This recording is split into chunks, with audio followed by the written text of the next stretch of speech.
Insurance isn't one size fits all. That's why drivers have enjoyed Progressive's Name Your Price tool for years now. With the Name Your Price tool, you tell them what you want to pay, and they'll show you options that fit your budget. So whether you're picking out your first policy or just looking for something that works better for you and your family, they make it easy to see your options. Visit Progressive.com. Find a rate that works for you with the Name Your Price tool. Progressive Casualty Insurance Company and Affiliates. Price and coverage match limited by state law.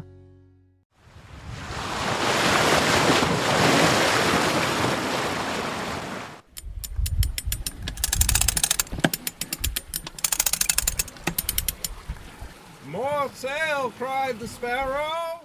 You're listening to the Sailing into Oblivion podcast, where we sit down with everyday people who do extraordinary things. I'm your host, Jerome Rand. And here we go. All right. Welcome, everybody, for another podcast, Sailing into Oblivion. I am just getting back to Old Sparrow after a quick trip north to Beaufort, South Carolina, to go visit our old friend of the show, Colin Denker, Captain Colin, on his boat, his West Sail 32, which is nearing the point at which he's going to be able to start getting out there and utilizing it, put those sails up and feel the breeze. It's going to be awesome. But that's kind of the subject of today's show. We kind of just get into, before obviously I go off into the weeds, the whole idea of sort of how to keep going when you live in a project, doing a refit, the mental strain of living inside of your project and not being able to use the boat for what it's intended because you're constantly having to work on it, and that sort of stuff.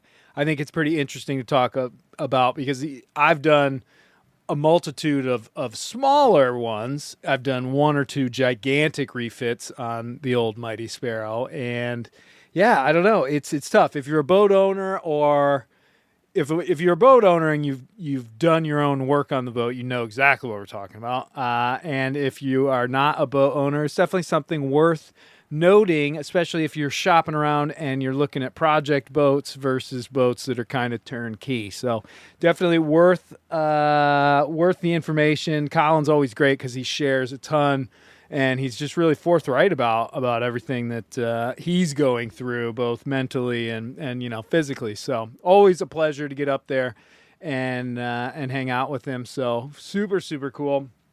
A couple of things. I will put some links. I'll put a link to his YouTube channel, and more specifically to probably his big video going from San Francisco out to Hawaii. So check those out if you haven't seen those videos. They're really good. He does a great job. And other than that, if you want to help support this show, obviously check all the rest of the links. We got Patreon, where you receive every single episode, ad-free and in the same time, if not early, as well as every once in a while a video thrown in here or there. We've also got links in the description for one-time donations. That helps out, obviously, when I'm provisioning. Most everything I earn goes straight back into the boat, so that's always a big, big help. And, other than that, books, and we got sweatshirts and shirts and all that sort of gear. And then sailingintooblivion.com for inquiries about either coaching, consulting, or speaking. That's about it. Thank you so much for the continued support. For those who do go after it and help me out, I really do appreciate it, and it keeps the show blasting forward towards 500 episodes. We're probably going to get there before the year is out, I think, if I keep this train a-rolling. So that is in big part due to the people who support this podcast. So thank you all very much, and please enjoy my conversation with Colin. Oh, and this is part one. We ended up doing a second one. There was a little more, upbeat about what putting all that work in does, and the end result and the reward. And, we talk about where we'd love to sail and all that sort of stuff. But that one's going to come out in a while. I'm not really sure when. It'll come out on Patreon today, though. So that's pretty cool. Anyway, enjoy the pod. Thank you. And here we go. Well, Colin, it's not my first rodeo. Get full slurp action. Yeah, dude. They love that in Slovenia. Sorry. I have this guy or girl. I actually don't even know. But he wrote in. I'm assuming it's a he, but he wrote in and was like, "Dude, the slurping, you gotta cut that out."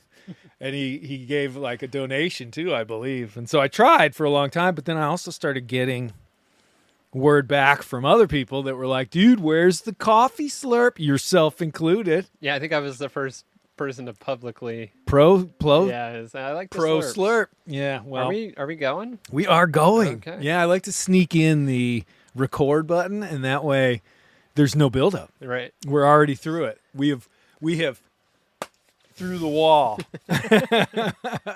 Thanks for in. having me back aboard Hoppy. Thank you, sir. Thanks for coming back. The boat Good looks, to have you. I mean, for me, now I know you have been slowly basically chipping away at project after project. If you watch your YouTube channel, you can see all of these things slowly kind of taking place, which they do as you're doing a refit this big. But for me, seeing it now after the last time I was on here was basically the first time you were here. Yeah, it was Right? like June. And we were like June, yeah. trying to figure out if the engine worked and how the lights worked and all that. You have done an amazing amount of work. Hats off to you, sir. Thank you, sir. Keyword I think is slowly. Well, It's- that's how it always goes. Mhm. It's, if Well, you do and- it too fast too. Yeah, I guess I don't know. I'm being hard on myself. Part of it is I've had to do it in trips. I don't just like live here, Right. so it hasn't been a full-time effort. But when I'm here, it's full-time. And there are, I mentioned to you earlier, like literally once in a while I've pulled up the original tour video Yeah. just to be like, oh, okay, yeah, like we made some progress. I am doing something.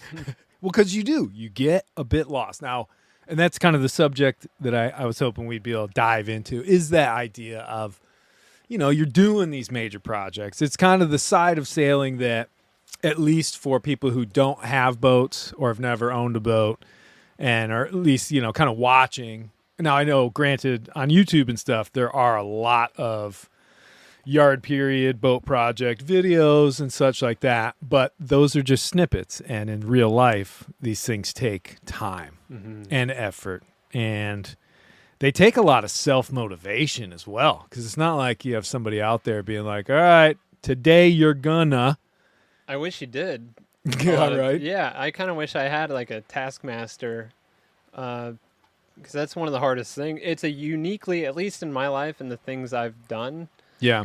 it's like a uniquely difficult, taxing undertaking that I can't think of any other like projects I've undertaken. Not that I've done so much and accomplished so much, but it feels like one of those things that if you haven't done it before, you won't really be able to relate to the. It's probably like renovating a house or something, maybe, but it just feels like, yeah, if you haven't done this before, I'm going to sound overly dramatic when Yeah. I talk about how Put your big boy exhausting pants it- on. Yeah.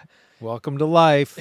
The other thing, I have a job, a regular job, and then this job. Yeah. Oh, and it is a job for sure. I mean, sometimes I compare it to like doing a refit or boat projects, especially long-term ones where you're doing multi-month project. You can almost compare it to trying to get into a fitness routine, because it's something you have to do every day.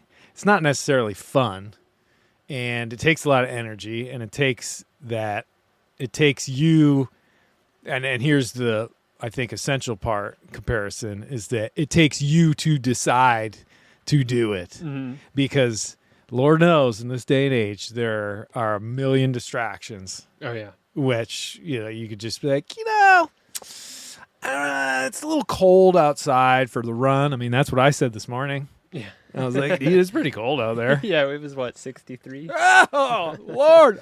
I've got Florida blood right now. Yeah, you so, do. you Yeah. know. And skin. And skin, a little red. Yeah. Woo! Yeah. I try desperately to stay out of the, midday sun when I'm down there. But boy, you should see me when I got back from the last little hop. I did a 6 or 7 dayer. Roasted. I was roasted. Yeah, because Do you keep like a bimini up or anything when you're underway like that? Yeah, I essentially have just a small little bimini that snaps onto the edge of the Dodger and is lashed to the gallows, so it sits right over the cockpit, but it's small. Yeah. The big problem was I was becalmed about 5 hours out of Fort Pierce, and so it's sunny. It's like 88 degrees and midday, and now I'm motoring, and I'm desperately trying to hide from the sun, but you get the glare coming off the ocean. And the nail in the coffin, though, is once you get within about a half mile or 20 minutes of the inlet, now the Dodger has to come down because I need full viz. And so now I'm in the sun. Obviously, I got my lovely pith helmet on, and I'm just slapping sunscreen left and right. But, it takes another hour to get into the inlet and then all the way to the dock. And that whole time, I'm just basically exposed. So by the time we need to get you some new glass. That Dodger. Well, it's not so much Or that all because mine is more like a duck turret or like it's like a turret. Like it's all canvas, and then there's just about a That's right. 16-inch window that goes all the way, but it's tiny. You Right. kind of do feel like you're in there, like ooh, spying. Nobody can see me, Yeah. and it's just how I made it, I guess. But yours, I must say, has full viz and is beautifully done. Thank you. Yeah, it's essentially like it's not there. There's like almost no Yeah. visibility penalty at all. There's very little. It's almost all glass, and it's that. Is it isinglass? Well, there's isinglass is the one that rolls. Softer. isinglass, and then the other one I think is just vinyl. Okay, it's whatever one is like firm, and you can't roll it up, and it's way clearer, Yeah. and it's amazing. Yeah, when it's right now it has some pollen on it. You would even if you just hose it off, it's like it's not there. Yeah. It'll degrade some with time and yellow eventually, but for now it's incredible. The downside is it's a little big. It's a little bit of a wart in my mind. Like it's A wart. I You know? love that. I got a wart on my boat.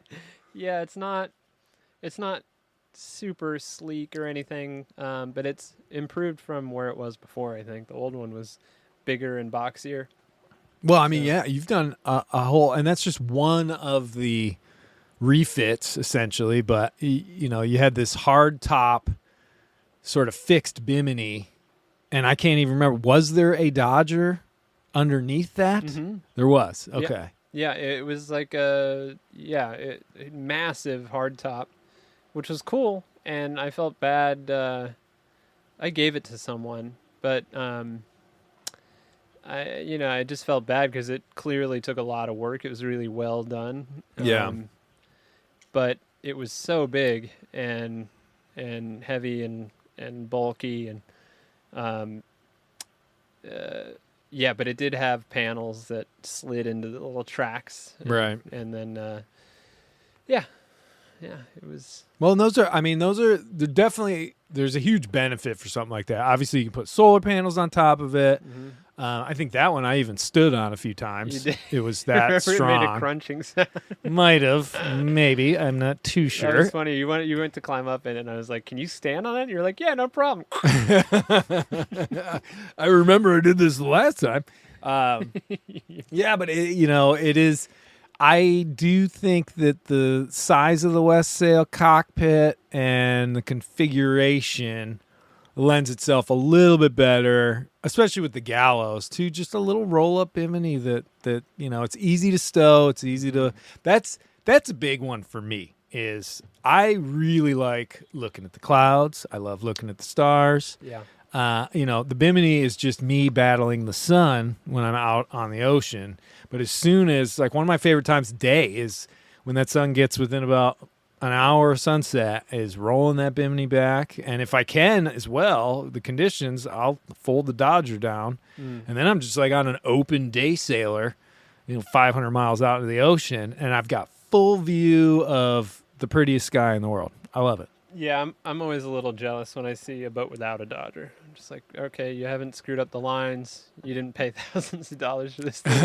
Yeah, right. And you get all that breeze and viz. Yeah. Do you mind if I ask some deets on, because you had this Sure. Dodger professionally made, right? Yes, it was one the only real project I outsourced, and it is that's generally how I operate. Is like I do everything myself, but I'm lousy with like arts and crafts. Well, it's really tricky. I mean, it's an art form to size, measure, create, and then fit a Dodger. Especially without like the tools and the space. Like you obviously need a really good sewing machine, but also if you can, you need a massive table and like, great shears and familiarity with all those like types of fasteners and how to, zippers and blah, blah, blah. Oof. Because on my last boat, I was going to make one. Yeah. Was the plan. It's comical, like in retrospect, how ill-advised that was. Because I got a used Sailrite and I ordered one of their kits to make a Dodger. And my plan was to do it inside the boat. And this was on the previous boat. And this is on a Pearson Triton with 8-foot beam. Gotcha. And so tiny Dodger. well, no, I was making a regular. I mean, the Dodger was, I guess, it's relative to the boat. Oh, okay. But okay. I mean, but it was a full size. Not crazy different than this one. Okay. But the boat size was, as far as like interior workroom. Oh, yeah, The walkway was like 15 inches wide or something. Yeah. Just 2 settees, and that's the whole boat. So just getting that thing set up, like I tried to make like some curtains or something, and I had, That's always the first project. Yeah. When you have a sewing machine. And they were janky. They got a little better each time, but they were janky. And I realized pretty quickly, okay, this is like pretty hard to even do any meaningful work with this machine in here. And then I eventually threw in the towel because I started like templating for it. I built the frame, I started templating for it, and I was like, this is getting tricky already. Yeah, it's brutal. And then I got a guy to help me, and he was a pro. Shout out Berkeley Marine Canvas in Berkeley, California. He was incredible, but working through the project with him, we did it in one day, 16-hour workday. Wow. And at each step, I was like, oh yeah, there's no way I would have done anything, like nothing usable, especially at the end when it's all kind of, when you're doing the final assembly, that's a massive big hunk of fabric and glass and everything, and it's complicated. Yeah, he was having me like stand on the table and like tweak it a certain way, like kind of lay on half of it, and because there's a curvature go to through it. Yeah. Machine. Yeah, the idea that you'd make a Dodger in your boat, in that boat especially, was. Oh, dude, it was brutal. I mean, I made mine, and it was essentially 26 hours. And I did have a buddy of mine came over, and we were able to just do, they have this, like you said, a template material, and he helped me place it on the frame and then trace some stuff out, and then he buggered off.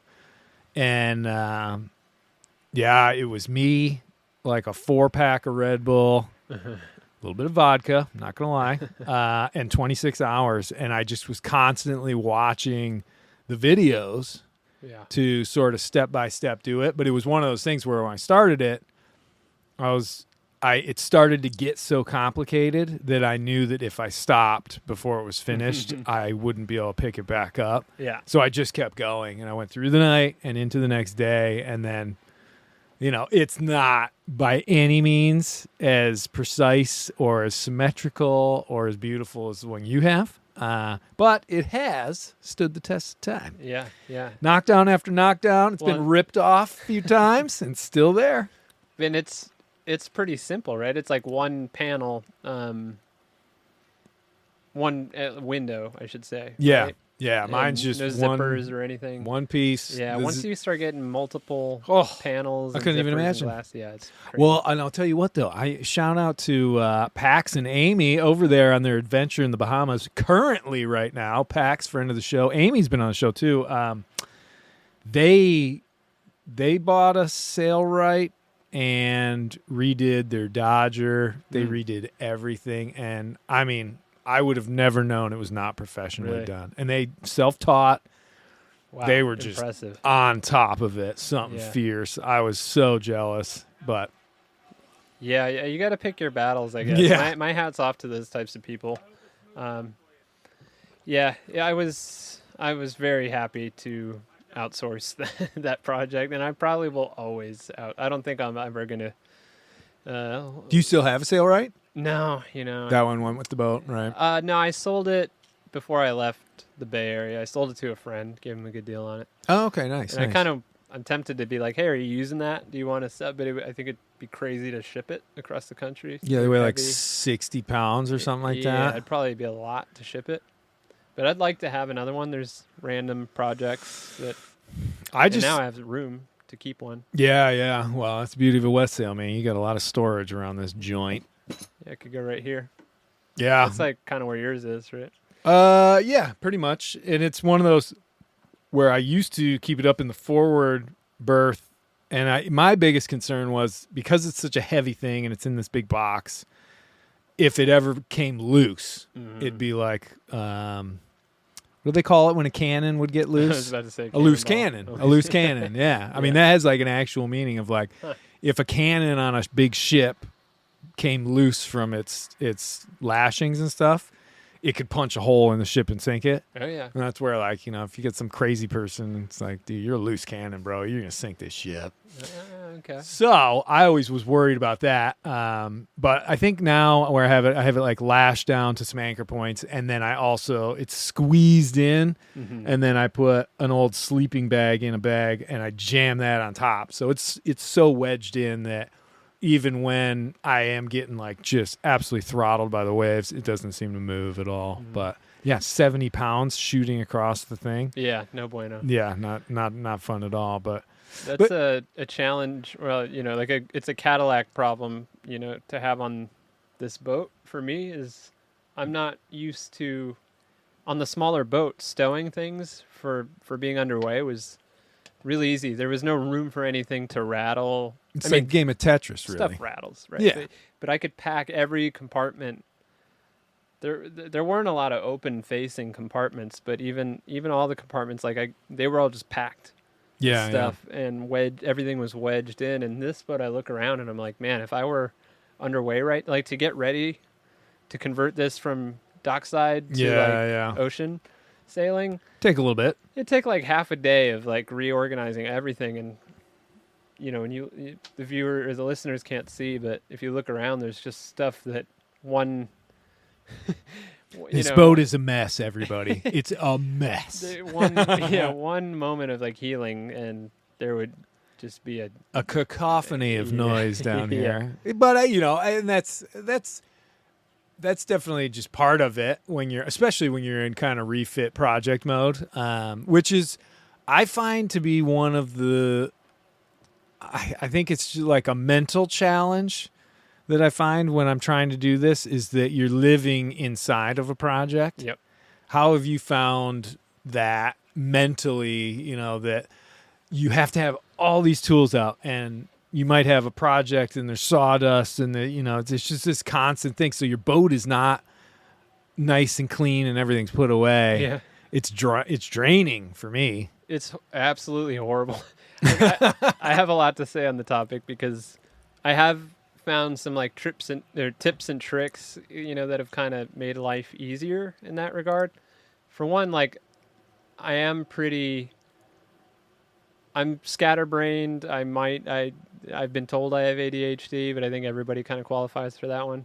But I have been diagnosed with that. And like for me, once I start working on something, I'll jump between projects and I'll use a tool and then it gets just like left wherever it was. And I'm pretty bad about managing that in real time. But the other side is that I am disciplined about at the end of the night, I put everything where it goes. Yeah. And it's the last thing I want to do at the end of a long, hard day. Oh, yeah, right. But it pays off. Like, it's the only way to maintain any kind of sanity is at the end of the day at least. But it feels so silly kind of because you're like, all right. I'm just going to pull it out tomorrow. Yeah, it's clean while I sleep. And then, like, first thing tomorrow morning, I'm going to, like, completely destroy it again. Well, I think, though, that I think you're onto something there. Like, just that even if it's 30 minutes of you get to sit on your boat at the end of the day or end of the night, maybe have dinner, cook something, but you're surrounded by a clean, tidy boat, Yeah. the way you want your boat to be. That, I think, mentally is a huge boost. Even though, like you said, I mean, in 10 hours, you're going to start ripping everything back out, and it's going to be a mess again. And it's going to take a little bit of time. But I think the whole mental aspect of doing boat projects, like big ones, is super important to actually getting the projects done. Because you can derail so fast. You get way too, like, either you're burnt out, you're just sick of it, you lose interest, enthusiasm, and then you're just losing your energy as well. And any and all little ammo you can use against it, like just being able to have just a slice of time where the boat is how you want it to be. I think that helps. Yeah, it does. It's funny, the like I said, I do this in like trips, 3-4 weeks at a time. And every time, like at the end of the trip, there's like a day where it really gets buttoned up. Yeah. And it's like a reminder. I'm like, oh, this is like a boat. It's not, I love this boat. yeah, it's not just a job site. And there's like a bitterness, like, if only I could just enjoy this boat like a normal person. It didn't have to live in a job site. It's the carrot at the end of the stick, I guess. It's like a little glimpse of like, someday it'll be like this. It'll be like this for more than, the last hour that I'm here. But I have had to some stuff it's probably just commonsensical that somebody else would do a lot sooner than I did. But like certain things, I'm like, the place that this thing lives is under this cushion in a box, blah, blah, blah. Just learning like, hey, you're doing this every day. Yeah. Figure out a better spot for that. Make that more accessible. What was that old saying? Place for everything in its place. Yeah, that's crucial. Everything does need its home, but then you can relocate these things too. Like their home doesn't have to be where it was when you started. Like if you're using this thing more than the other, I guess, the easier it's always it is, evolving. Yeah. The easier it is to put away, the more likely you're going to put it away. And then the easier it is to, like, I think that's how the boat organization should work, is the frequency with which you use something dictates its accessibility. Yeah. All the stuff you use all the time. And I don't know, you see that bucket? I have like a bucket that has one of these inserts you can get from the hardware store. It's like a tool bag that sits in a bucket and has like a million pockets. I used to have everything in these like different boxes and bags. And where's my flathead screwdriver? Yeah, you got your MVPs. Yeah, right. Like, I like that. Every day I need a number 2 Phillips, like for sure. I need, chisels, paint scrapers, hammers, mini hammer, all your bits. Shout out to Harbor Freight. Harbor Freight coming in hard. They have this, bit kit for $20 that I always sing the praises of. It's like a $20 bit kit, and it steps up in like 64th inch increments. It's like 27 pieces or something. It's $20. I've gotten through 2 refits. Each time I've bought 2 of them, because eventually you're going to break one or lose one. Oh yeah, God forbid. And I'm like religious about putting those things back in the case. But I always lose like the 1/4 inch one, and then I just buy a second whole kit. So I have 2, and people like to knock on Harbor Freight, man, but I like literally a whole refit on one of those things, and like a spare. Yeah. I don't know why I just went into that, but no, it's true though. I Harbor mean, Freight, man. Unfortunately, I'm not as diligent. I kind of go with the sloppy side of things, where I essentially have one kind of drill bit, container, a little foldable thing that's just piled full of them. None of them are organized. And when I start to not be able to find the one I need, then I buy a new one. But then those slowly migrate into that. Yeah. So, everybody's got their own kind of way. But it's funny how it's interesting you talk about the organizational side of wear tools and all that stuff, because I think sailors inherently are always trying to look for the most efficient route for everything. I want to spend as little, I want to get as much out of as little effort and time as possible. Yeah. And I mean, some might say that's the definition of laziness. I think it's efficiency. Yeah. But even like you're saying, I mean, I have one area where all of my cordless power tools are just basically piled all together in one little unit, and I can just open that drawer up and boom, they're all there. And I, like you said, the frequency dictates which ones are. You're listening to this podcast, so I know you've got a curious mind. Here's a helpful fact you may not know yet. Drivers who switch and save with Progressive save over $900 on average. Pop over to Progressive.com, answer some questions, and you'll get a quick quote with discounts that are easy to come by. In fact, 99% of their auto customers earn at least one discount. Visit Progressive.com and see if you can enjoy a little cash back. Progressive Casualty Insurance Company and Affiliates. National average 12-month savings of $946 by new customers surveyed who saved with Progressive between June 2024 and May 2025. Potential savings will vary. This episode is brought to you by Progressive Insurance. Do you ever think about switching insurance companies to see if you could save some cash? Progressive makes it easy. Just drop in some details about yourself and see if you're eligible to save money when you bundle your home and auto policies. The process only takes minutes, and it could mean hundreds more in your pocket. Visit Progressive.com after this episode to see if you could save. Progressive Casualty Insurance Company and Affiliates. Potential savings will vary. Not available in all states. On top and which ones are on bottom and all that stuff. But yeah, I mean, I haven't moved anything on Sparrow, like where certain things are, in years now. They're You've always had time to sort it all out. And that's one of the things. It just takes a good amount of time and finding out, unfortunately, there's two modes though with every boat. There's onshore, project mode boat, and then there's offshore boat, and they behave like totally different animals as far as where you have stuff and how you store it is great if you're totally level and not bouncing around. But then the minute you go out to sea, the ocean likes to throw you a bit of a curveball. Yeah, as you know. The frequency thing completely changes. All of a sudden, I never need my jigsaw, but I need my red headlamp like all the time. Yeah. I need to know where 3 of those are. Excuse me. But yeah, I haven't done that on this boat yet. Like figure out the other mode. It's just been pure job site mode. Pure job mode. Well, what do you think has been the most challenging aspect of what we'll call refit period?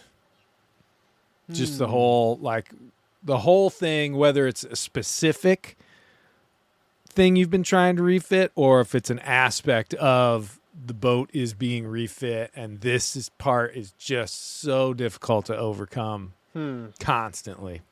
I'm going to give a thoughtful answer, so let me chew on that. I can say, like, similarly we were talking about, I would say, like, mental health, like maintaining energy and motivation, as like that concept is probably like the most important piece, because it's very hard when you're working on under a timeline. You want to get as much done, especially like I'm doing these trips. I need to maximize. I have a goal, a list. How much time do you usually spend on one trip out here? It's been like 3 to 6 weeks. Okay. Anywhere in there. And that 6-weeker, brutal. It was huh? one I extended. It was supposed to be like 4, and then I just wasn't getting as much done as I wanted to, and so I extended. But I was done at the end of that one. Because it's like 7 days a week, all day long. Yeah. And a regular job thrown in there too. And it's a lot. It's a lot, and doing it alone, like I said, it'd be nice to have a taskmaster, because sometimes it's like moral support.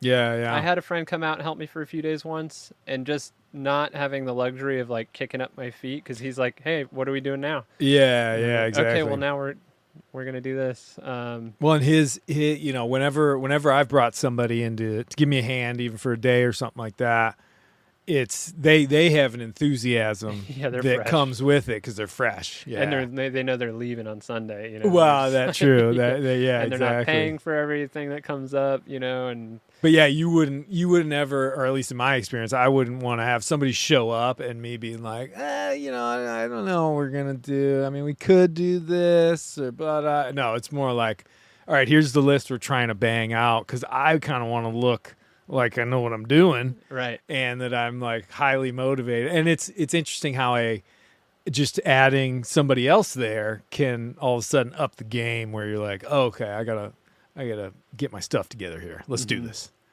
Yeah. Yeah. So like when you are worried about maximizing your output, I find like the self-care stuff starts to slip away really quick. Like I feel like I don't have time to cook a good meal. Sometimes shower for sure. Yeah. The shower frequency definitely goes down, and I'm dirtier than ever. 'Cause Yeah, I'm I know, right? sweating and getting covered in grease.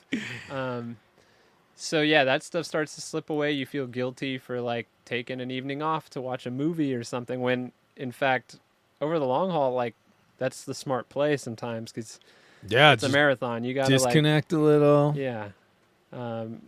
So one thing I've implemented that has been helpful is I got a membership at the Y.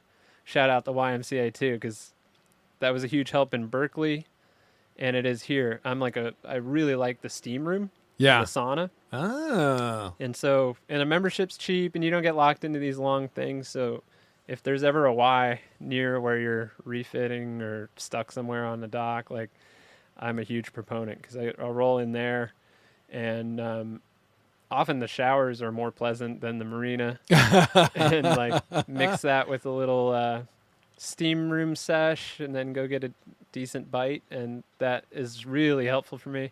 Also squeezing in runs in the morning and stuff. But as far as like projects go, probably the hardest thing is one that I haven't even done yet, because there's also a thing that happens where I waste a lot of time thinking about projects instead of actually doing them. Yeah. Because sometimes it's necessary. You want to think through what you're going to do, because you're drilling holes in your deck and hull and blah blah blah, and ordering expensive things, and You don't have to do things 2 and 3 times as No. well, because you're just jumping right in. yeah, and that's obviously a waste of time. And so there's a fine line between like thinking something through properly and then just getting like that analysis paralysis kind of Yeah, thing. where you're just, scratching your chin Yeah. for hours, and you're like, should I tighten that screw?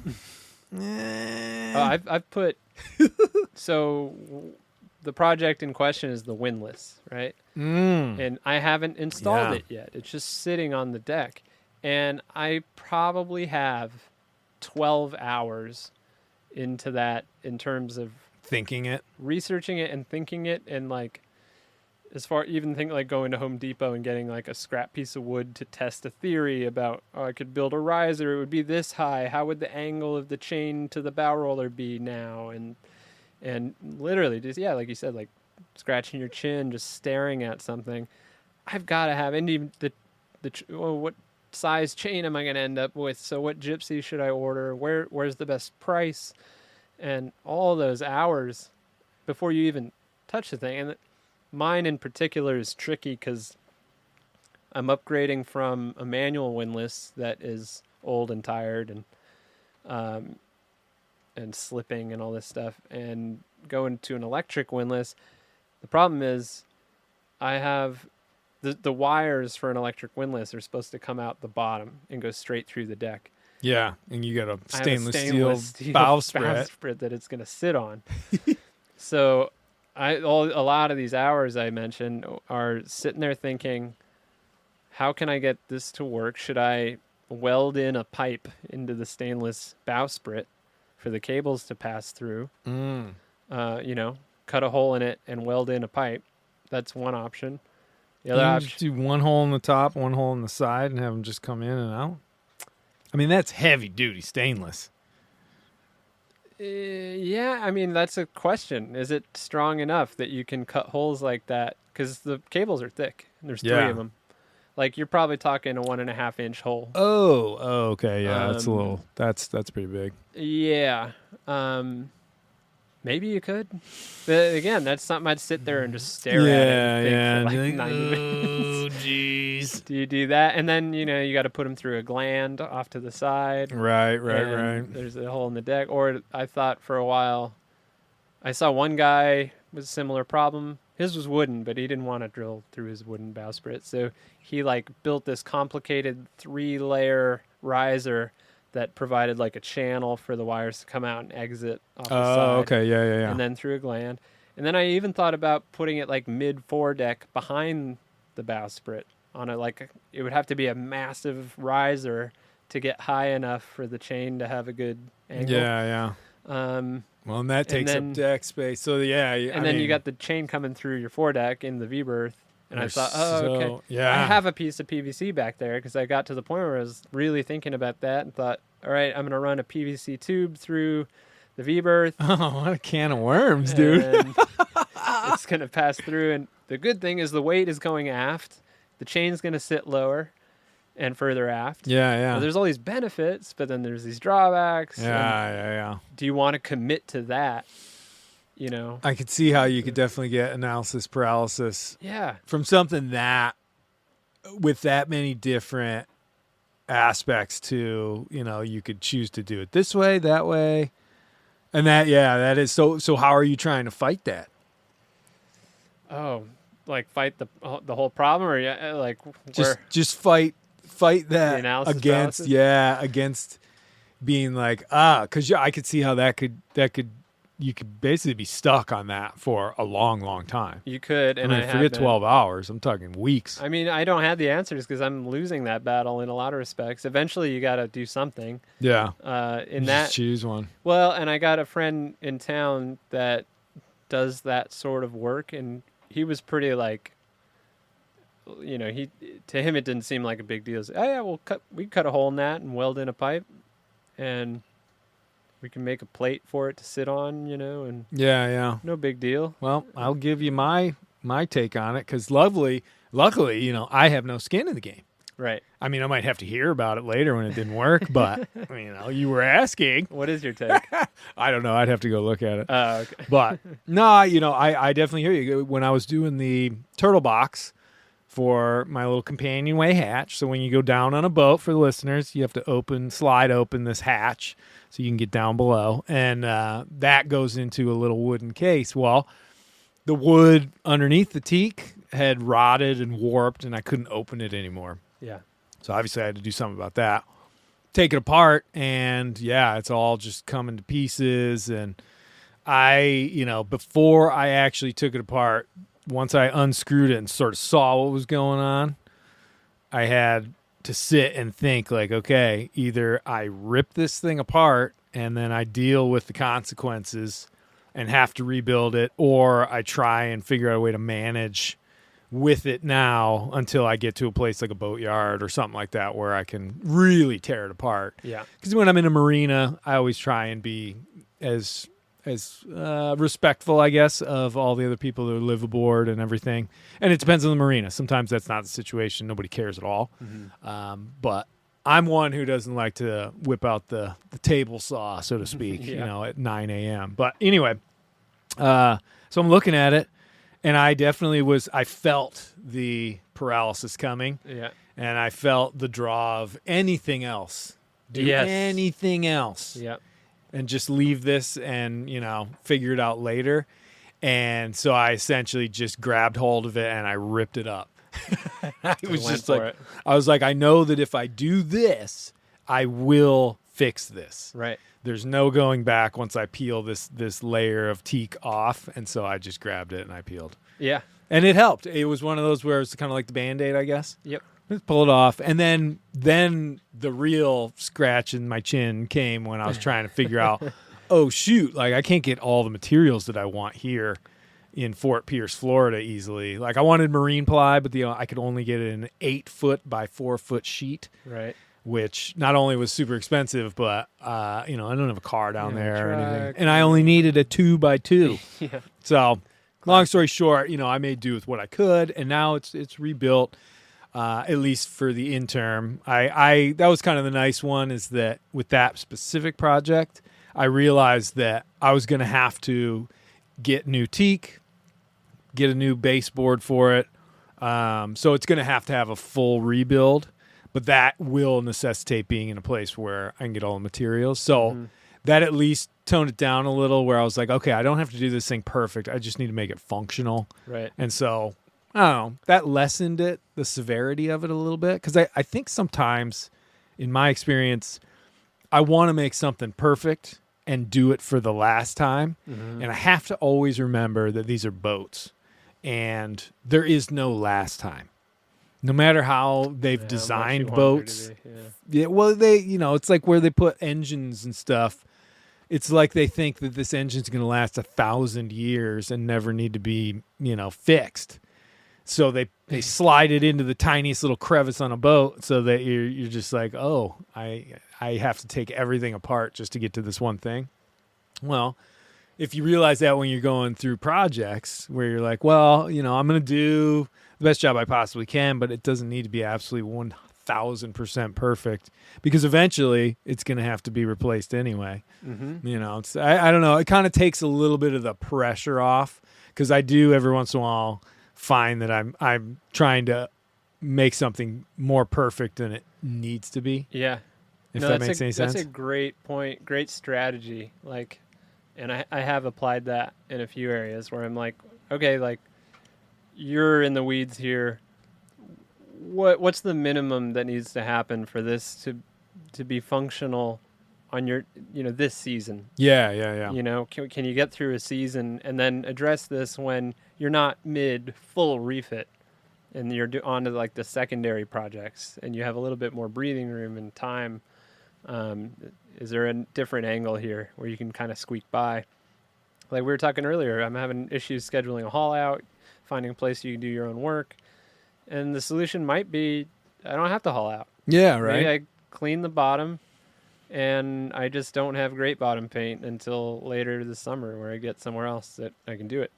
I hadn't even considered doing that. Yeah, well, and isn't that funny though, how you're looking at a problem and having that narrow focus sometimes blinds you from all these other options that might be available.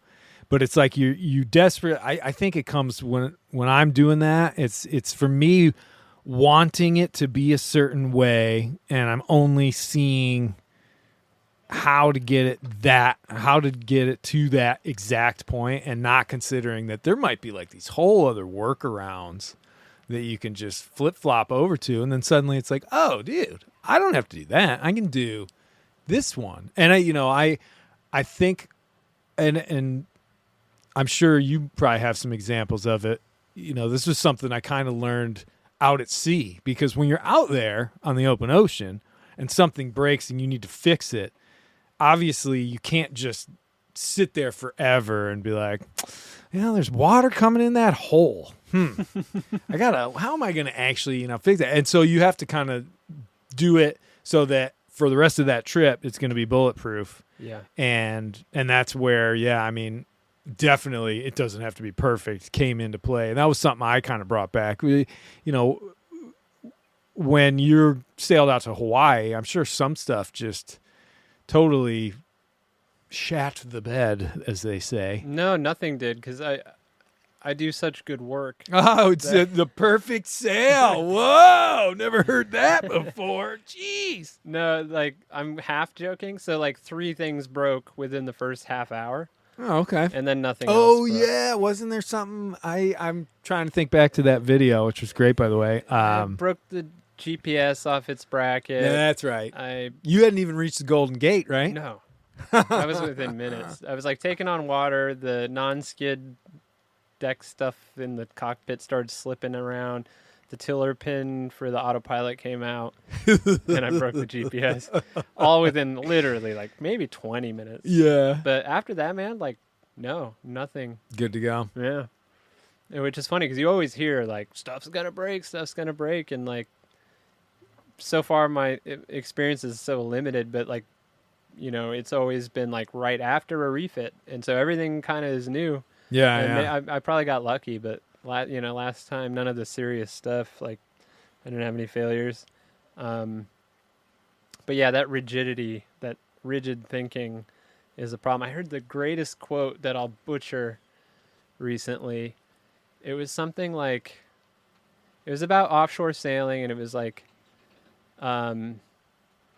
it's finding out what's going to break and then finding out why you don't need it. It's not even fixing it. Yeah, It's like, I've heard that. there's some quote like that, and yeah, I definitely get into this rigidity where I'm like, oh, but that would be horrible if I didn't have this, or like, even like, I have some issues with the settee here and the design. I kind of want to like modify the. At the end of the day, if I'm out sailing, like the sleep quality already sucks. Yeah, It's right. never great, comfortable sleeping. Like I could sail probably around the world with that as it is. Yeah, You know what yeah. I mean, like that doesn't need to be fixed. When your body needs to crash out, you're going to crash out. Yeah, Yeah. for sure. You'll adapt. We're adaptable. Like, do I need plumbing in the head? Like, do I need that sink to work? No, that should be very, very low on my list. Like, Oh, yeah. like, and it is. It's That not. one always gets shut off on Old Sparrow Yeah, immediately. Well, because, if I'm heeled over to the side, because the head is on, one side of the boat, Right. it'll start to that back. sink will just. Yeah, it'll. And then there's been times where I have those old school through hulls, where you loosen one thing and then you can close the valve and you tighten it. And if you don't get it just right, you get to hear the hiss and gurgle of the little bit of water and air getting through there. Mm-hmm. And then you got to readjust it and stuff. But Yeah. I've spent whole trips listening to that. And not just taking the 2 minutes to go in there and open it. Funny how you'll just like suffer to avoid the 2 minute. Well, and I think that brings us to probably one of the toughest parts of any refit and boat project period is procrastination. Mm-hmm. Whoa. Wow, it's just brutal on a boat. Again, it's like the perfect storm because one, typically it's just you. So nobody's there looking at you, looking at the clock, saying, hey, what's going on today? And yeah, there's a lot of other things and a lot of excuses for why you don't have to do this. I mean, the one that I always trip up on is if I have a project I'm looking at, I'll be like, oh, maybe I should do a little research on YouTube. Mm-hmm. And we all know how that goes. It may start off with a little research video, but it ends up, you're watching the collapse of the Bronze Age and theories of the sea people. And it's like, oh, it's nighttime? Yeah. What do you do to, is there anything that you find helpful to combat procrastination? It's easier to talk about the pitfalls than like the solution. Definitely. Because we're so good at finding them.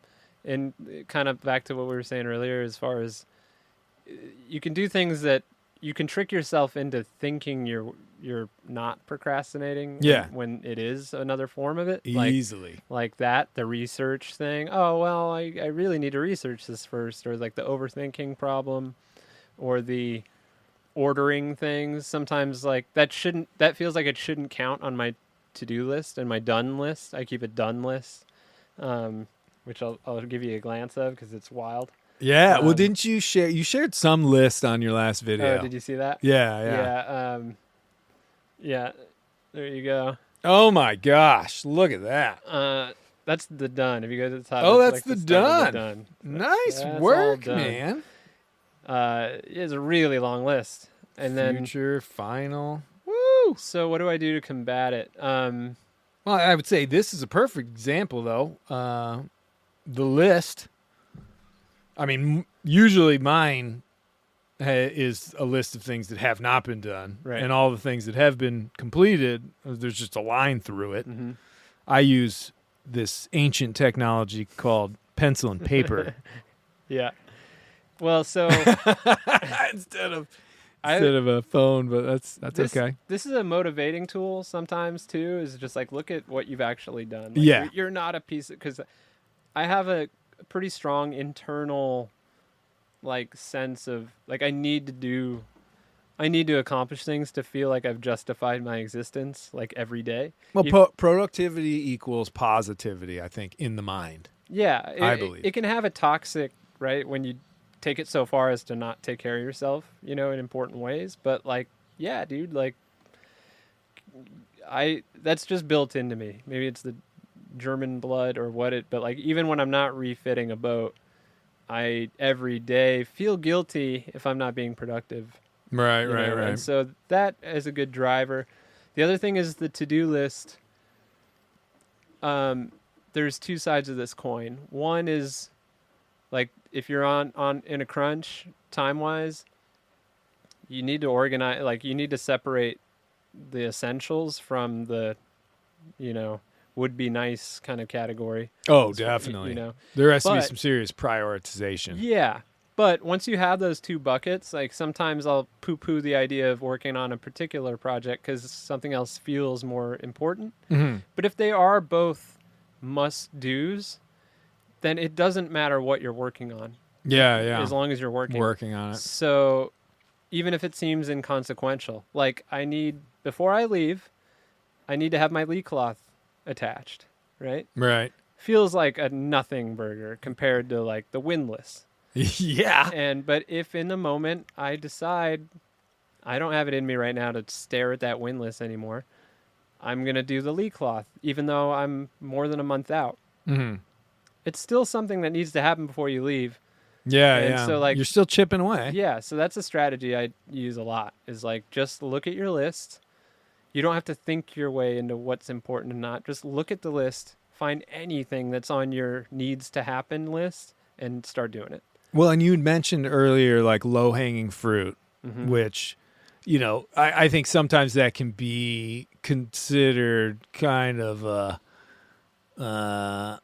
like, oh, you're just doing the easy stuff. But like you're saying, if it's on that list, it needs to get done anyway. I've always found if I'm trying to get the momentum going, Yeah.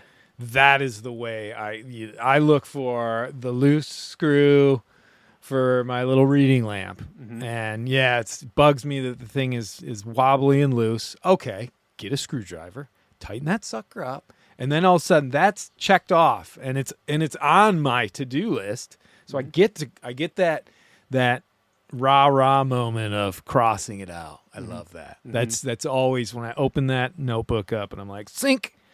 Then all of a sudden that adds to it and kind of gets the ball rolling a bit. Mm-hmm. And you basically kind of in that same boat, pun intended. Yeah, that's crucial. That's definitely something I do. A little appetizer, a little piece of fruit to start to, I think there's probably neuroscience that backs that up, that like getting a little hit of that dopamine of a little accomplishment.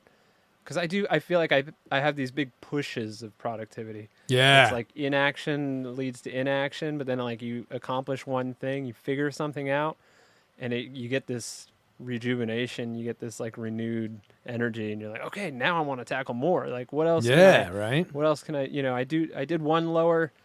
Shoot, that wasn't so hard. Like I'm gonna do all the lowers today. I'll do another trip up and cut another wire. I have never been able to figure out that secret recipe because I relate to that so much, where there'll be like one day where I am unstoppable. Mm-hmm. I am peeling through project after project, and at the end of the day, the boat is clean, everything's sorted. I can't even believe what I did, and then the next day I can be like, I barely even want to get off the bunk. Mm-hmm. Just give me that book or anything else. I don't just want to do anything, and I don't know what it is that is commanding that thing inside my brain that says, dude, let's do this, or yeah, we can do that later. Yeah. It is mysterious. All I know is you got to milk it when it comes. Yeah, it's yeah. like it's almost like creative inspiration. If you're into the arts or something, if you're playing music, like some days you cannot write Right. or probably with writing. Oh, definitely. It's like a muse in the ether that is either talking to you or not, and yeah, all I do is when it strikes, I just capitalize on it to the extent that I can. Well, and that's kind of interesting you say that, because when I am trying to write, I know that if I don't force myself to sit in front of the computer for a minimum of 2 hours every single day, whether I write one sentence or 5 pages, I have to do that. But I don't know. It's just like I don't know if it's going to happen and I'm actually going to produce something creative or good or anything like that, or if I'm just going to be staring at a blank screen with that little cursor blinking at me. You know what I mean? Yeah. God, I do. I wish there was a secret sauce for that, to just where you're like, I'm going to do this and then snap food. I don't know. I'm going to have to try and pay attention more. But it's, again, because you don't know what's going to happen. You just all of a sudden have this productive day. And it's kind of like, how try and remember, like, well, what did I do in the morning? What got me out of the bunk at 6 a.m. And I do know, though, I typically, if I start being productive right from the get-go, if I can force myself through that first one, and it, not so much it has to be some project I'm doing, but just go out and go for a run, get the old blood pumping and all that sort of stuff, get the ball rolling, so to speak. Then I don't know. It seems like that definitely does help, but it's not this clear cut, because there's been plenty of times where I get back and I'm like, ugh, I'm going back to Now bed. I'm tired from Yeah, running. I'm exhausted. Yeah. Where's the donut? I don't know. I think maybe part of it is like accepting that we're really not in control of how we feel all the time. But I want to be. I know we do. I We want to be able to flip the switch like a machine. like a machine, dude. Yeah, we're not machines. I think we have to accept it. And gosh, this is sounding very like Brene Brown or something, but like having a little self-compassion, being a little patient with yourself. This episode is brought to you by Progressive Insurance. Do you ever think about switching insurance companies to see if you could save some cash? Progressive makes it easy. Just drop in some details about yourself and see if you're eligible to save money when you bundle your home and auto policies. The process only takes minutes, and it could mean hundreds more in your pocket. Visit Progressive.com after this episode to see if you could save. Progressive Casualty Insurance Company and Affiliates. Potential savings will vary. Not available in all states. Insurance isn't one size fits all. That's why drivers have enjoyed Progressive's Name Your Price tool for years now. With the Name Your Price tool, you tell them what you want to pay, and they'll show you options that fit your budget. So whether you're picking out your first policy or just looking for something that works better for you and your family, they make it easy to see your options. Visit Progressive.com. Find a rate that works for you with the Name Your Price tool. Progressive Casualty Insurance Company and Affiliates. Price and coverage match limited by state law. You don't have to be super productive every day. Like, how would you talk to a friend that was telling you, like, I've pushed for 4.5 weeks so far. I've gotten all this done. And today, or for the past 2 days, I just haven't wanted to do anything. If a friend told me that, I'd be like, man, just chill out. Yeah. Take like, it easy. You Look got at what a lot you did. done. Right. It's been a good push. Give yourself a couple days. It's all good. You know what I mean? But internally, that's not what my monologue says at all. It's like, you piece of dirt. Yeah, get your lazy bones off the couch. Start putting it down. You can do better. Do better. And it's funny because I, in my previous life, especially working in resorts and running sailing schools and water sports center, that was just like people had to force me out of there every couple of weeks. They'd be like, dude, you need to get out of here. And then I would just go off and do whatever for a day, and then I'm right back in it. But again, that's different because there are people going to show up, and there's emails coming. There's just so much stuff coming at you that you constantly have to stay on top of, that it just forces you. If you can't keep doing it, you're in the wrong job. And I loved that job, and so I was just 100% into it. And it's just so different when you're on a boat of your own. You're not getting paid to do this, and you're essentially you're paying. It's of your it's of your own free will that you are deciding to put a massive amount of effort and time and money into this lovely little thing called a boat. Yeah. Magic, the power a boat has upon the sailor. Yeah, well, especially once you actually get to enjoy the fruits of your labor, you know. I in the darkest moments of like refit hell, I start thinking like, you're an idiot for doing this. You know what I mean? Like for the amount of money you're spending and the energy, and you know, like you're basically paying to have a job, a second job, and like for what it costs to refit, like I could take like international trips, like like quarterly. I go charter down in the BVI, get myself a nice little, moorings cat, invite some friends. I could be, on a beach in Greece right now, just lounging around, and like, why do we do this? But then, recently I took a trip to New York City. My last break, I spent 4 days in New York, and I love New York. Yeah, I'm a city guy, and concrete jungle. Yeah, man, I thrive a little bit on that energy. I like both. Terrifies me. Yeah. It's all good though. I love New York. It was fun. I like both sides of the coin, but I definitely I find it kind of invigorating. But it was interesting to go back to the city, and initially, it's nice to be off the clock for a minute. But I remember this feeling. It was actually really reaffirming that I like what I'm doing with my time right now, because it just seemed a little hollow to me. It was like, sure, I could be living in New York, and then the whole point of my existence would just be like existing in New York. Yeah. And enjoying a city. But and that has its perks. It's got perks for sure. And I'm not poo-pooing it for people that's where they're at and they're happy with that. I've been there too and loved those years. But for where I'm at right now, this project feels meaningful. And even though it's really hard sometimes, and I haven't gotten to the fruits yet. Yeah. I'm so glad that I have a project that I'm working on and something I'm working toward, rather than just kind of existing. So it was reaffirming that way. It was like, oh yeah, if I moved to New York again or something, like I would not be happy about the direction of my life. I would feel, excuse the pun, rudderless.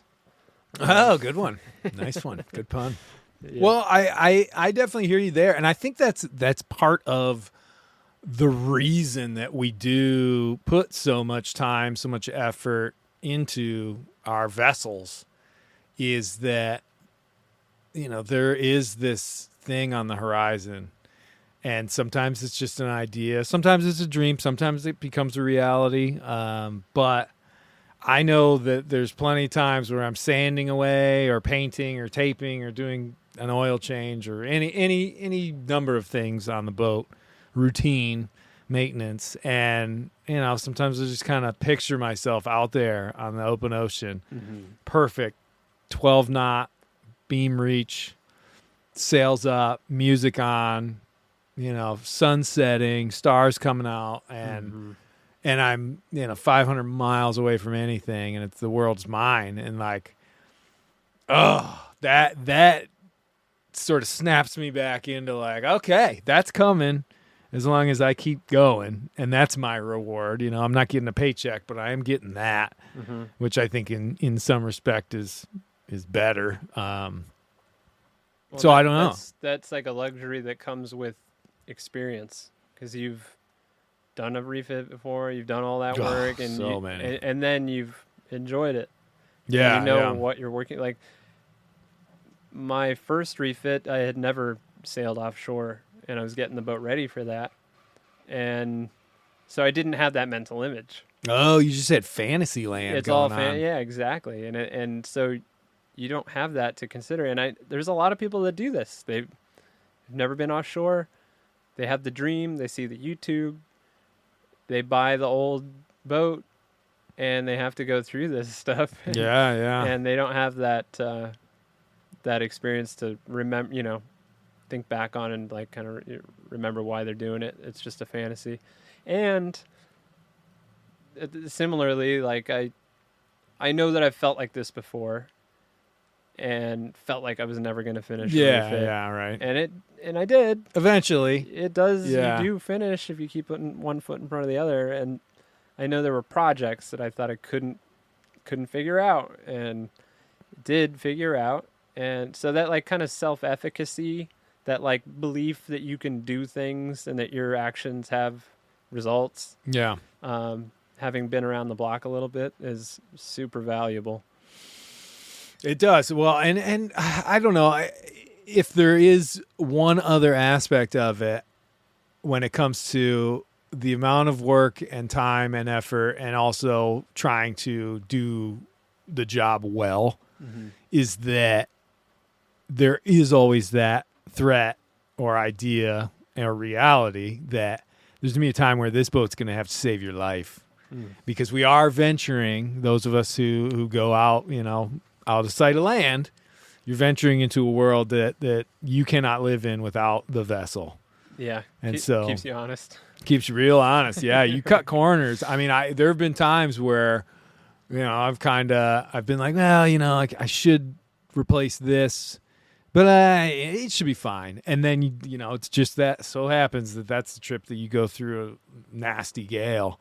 And the whole time you're in that gale, you're looking at that thing that you knew you should have replaced and you didn't do it. And it's making you so nervous. And it, in some ways it kind of ruins the experience, because instead of focusing on this crazy, beautiful and violent, ocean, you're focusing on the fact that you might lose your mast because you didn't replace the $50 stainless steel piece that you knew was starting to get worn, all that. But all that to say, we definitely put this. That's one reason I think we put so much effort into these things and do the jobs and do it voluntarily and are motivated.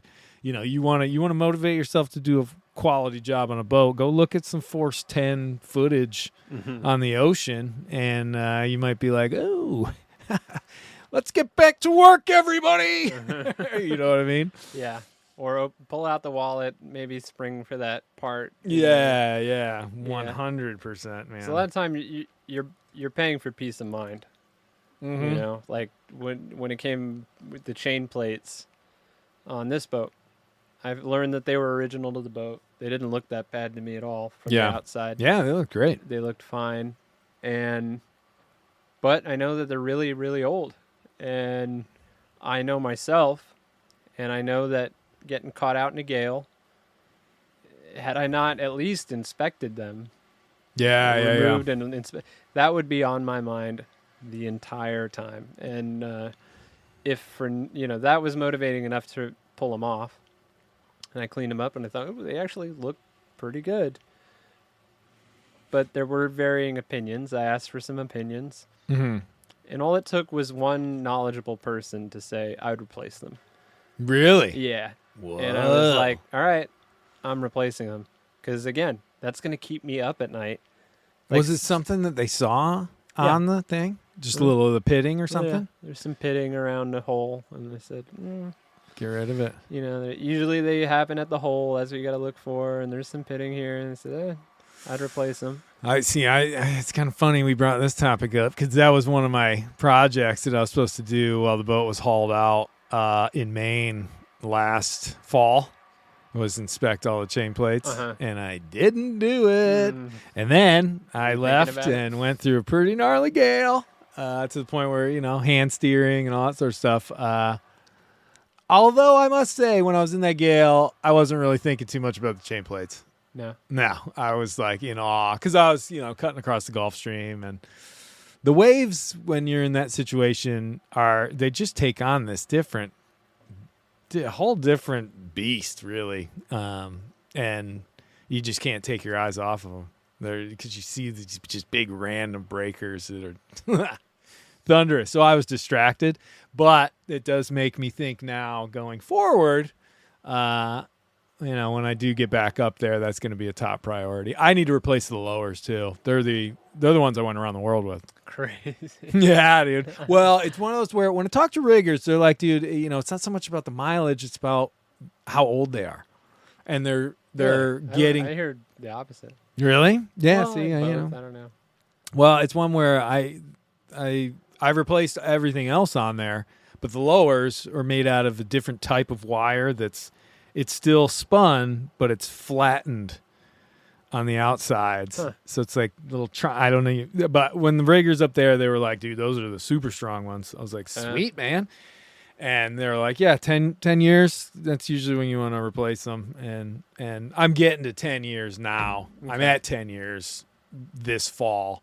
And I've got all the wire, but there's just one where I'm like, Yeah, for me, the lowers are like the low-hanging fruit of rigging because it's like literally, right? Because they're it's a trip. the just puns to today are off the charts, dude. It's a comedy show.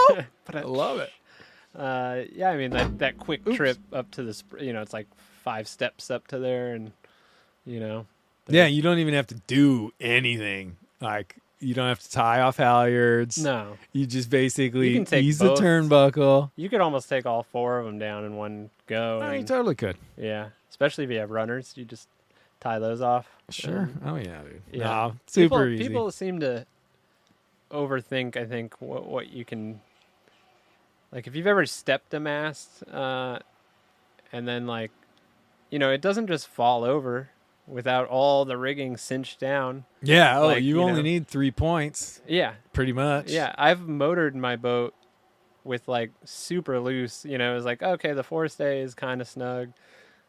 Oh, Everything gosh, else is yeah, kind of dude. loose. Like, yeah, it might move around a little bit, but, it's not like you. It looks scary when yeah, you it's see a everything, little like, weird.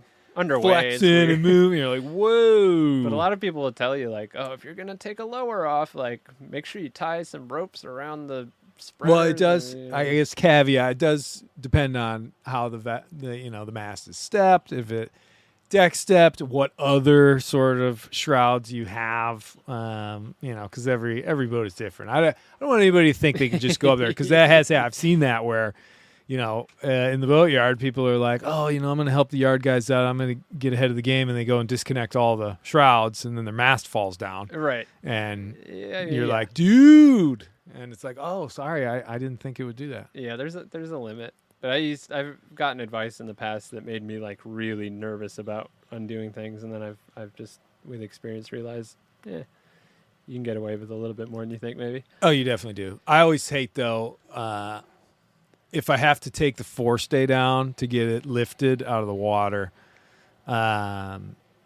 that makes me nervous, because the backstays go slack, which means the boomkin goes kind of wobbly. Mm-hmm. And, I get the Aries on there, and I'm like, ugh. And I don't, I know it's not going anywhere. I've got the staysail stay, but it is still, I'm like, ooh, golly. Because these masts on these boats are heavy. Uh-huh. They are thick aluminum, just absolute trunks. But Yeah. Speaking of the chain plates, I've been meaning to point out to you, look at those. check out what I had to do to get to the one to your left. See all that chiseled out? You Do had you to see the nut chisel up there? all that out? Jeez, yeah, bro. Wow. Yeah, this will be hard for listeners, but yeah, the chain plates on the inside of the boat are quite inaccessible. Like, some of the lowers are quite easy, like the one you're looking at right now. That's pretty straightforward. Yeah, but With this the- up there, dude. Do you have a beaver on your boat or something? I had to chisel out all this wood to get to, you see the nut, right? Oh yeah, dude. It's deep. Way up there. You can Yes. yeah. Why don't they make them so you can access them? Yeah.